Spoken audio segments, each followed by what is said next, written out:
Hello guys, welcome to my channel छोटा दिमाग। आशा करते हैं आप लोग छोटा छोटा मोटिवेशन आपको मिल रहा है। और जो लोग नए हैं मेरे चैनल में वो लोग सब्सक्राइब करें इस चैनल को और बेल बटन में क्लिक करके रखिए ताकि कुछ भी मैं वीडियो डालूँ तो आप लोगों को अपडेट मिल जाए। ठीक है।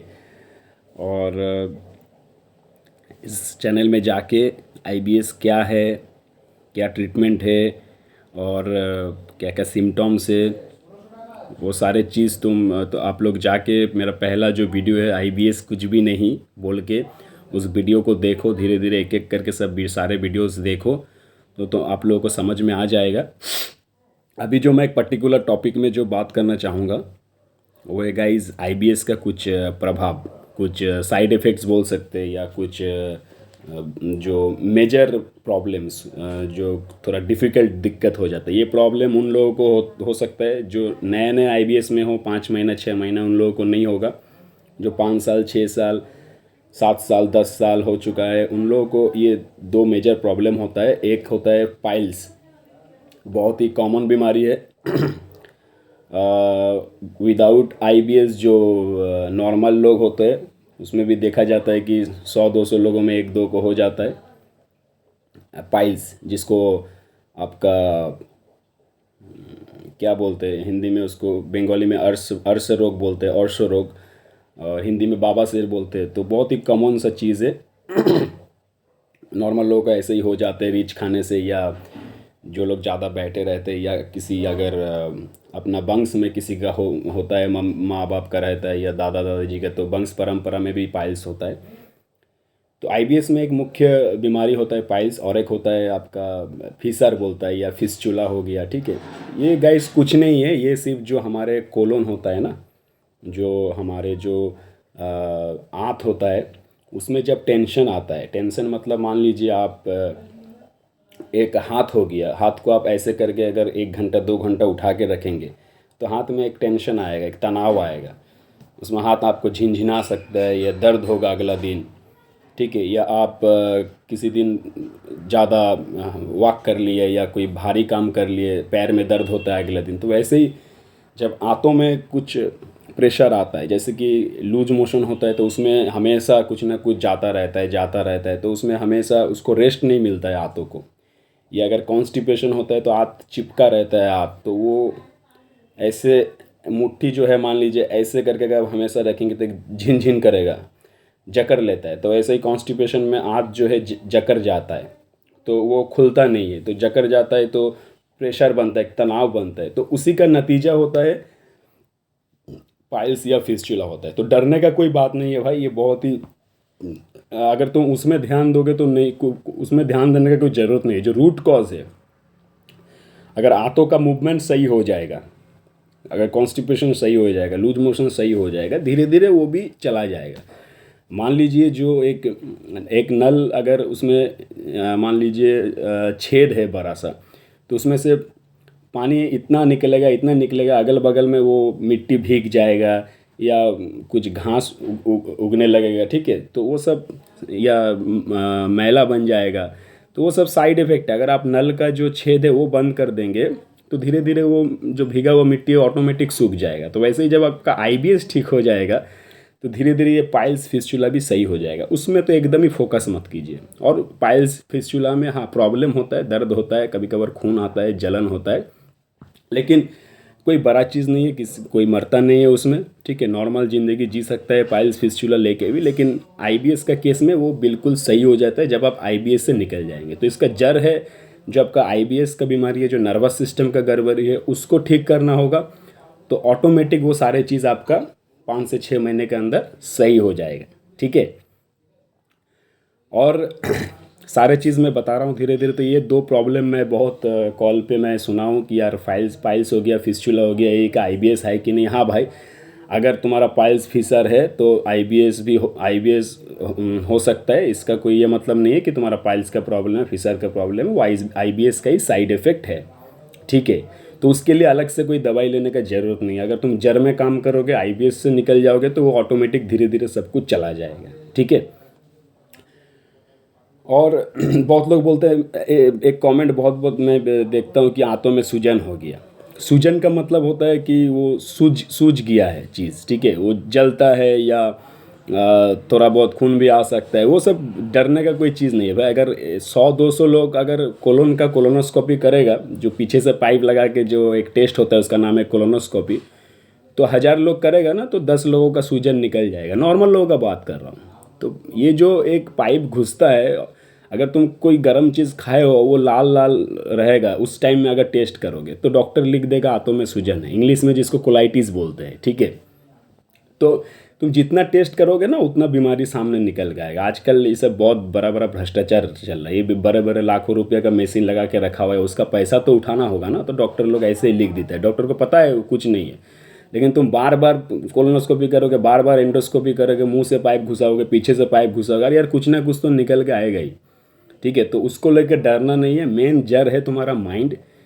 सारे टेस्ट मतलब तुम्हारा नॉर्मल आएगा, 1-2 बार कुछ आ भी सकता है, डरने का बात नहीं है। बार बार तुम अगर एक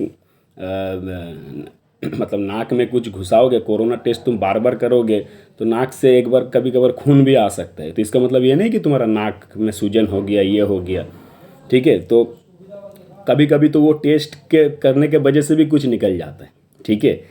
तो ये सब डरने का, ये जो कोलाइटिस हो गया, पाइल्स हो गया, फिस्चुला हो गया, ये सब कुछ इसका प्रभाव है आईबीएस का। बहुत पुराना जब हो जाता है आईबीएस तब ये सारी चीज़ निकल के आता है। तो भाई लोग जो नए नए सिम्टम आ रहे हैं 6 महीना 7 महीना, अगर अभी तुम लोग ट्रीटमेंट ले लोगे तो ये सब तुमको फेस नहीं करना पड़ेगा। जिन लोगों का बहुत साल हो गया है आईबीएस में, अगर ये पाइल्स फिस्चुला ये सब हुआ है तुम लोगों को, अगर फेस कर रहे हो तो डरने का कोई बात नहीं। जब आईबीएस ठीक हो जाएगा उसका अगले 6 महीने के अंदर ये सारे चीज़ भी सही हो जाएगा, ठीक है। तो बस मैं, और आईबीएस क्या है, इसका ट्रीटमेंट क्या है, मेरा सारे वीडियोस को देखो चैनल में जाके। इसका ये माइंड का प्रॉब्लम है 100%, मैं बार बार बता रहा हूँ। कोई भी अच्छा सा साइकिट्रिस्ट दिखाओ। बहुत लोग बोलते हैं मेरे पास पैसा नहीं है भाई। तो पैसा नहीं है तो भाई सरकारी हॉस्पिटल में जाओ, 2-3 रुपया टिकट लेगा, लाइन में खड़े हो, साइकिट्रिस्ट डिपार्टमेंट जाओ, उसको बोलो सारे चीज़ और जुड़े रहो डॉक्टर के साथ। बहुत लोग बोलते हैं मैं 1 महीना खाया था छोड़ दिया था, 15 दिन खाया था छोड़ दिया था। नहीं, ऐसा नहीं है। जितना दिन बोलेगा डॉक्टर, जैसे बोलेगा वैसे खाना है, उसके उसके गाइडेंस में छोड़ना है, तो तुम लोग सारे लोग निकल सकते हो। और आईबीएस में दवाई के साथ एक मेंटल सपोर्ट जरूरी होता है, जिसको काउंसलिंग बोलता है। एक मानसिक सहारा चाहिए होता है, क्योंकि ये मन जो एक बीमार बन गया तो एक स्वस्थ मन का जरूरी होता है जो उसको समझाएगा, उसको समझेगा।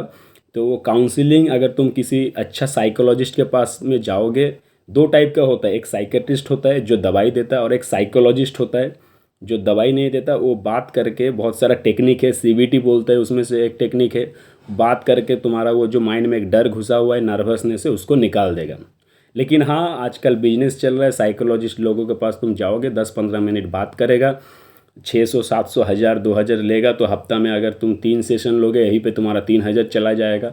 तो मैं काउंसलिंग देता हूँ, मेंटल सपोर्ट देता हूँ, सीबीटी भी कराता हूँ, ठीक है। अगर बहुत ही कम से कम चार्ज लेके, मैं एक ही बार चार्ज लेता हूँ, तुम लोग मेरे से कांटेक्ट कर सकते हो। दवाई तुम साइकेट्रिस्ट से लोगे, मेरे से गाइडेंस लोगे, कैसे कैसे खाना है, सोना है।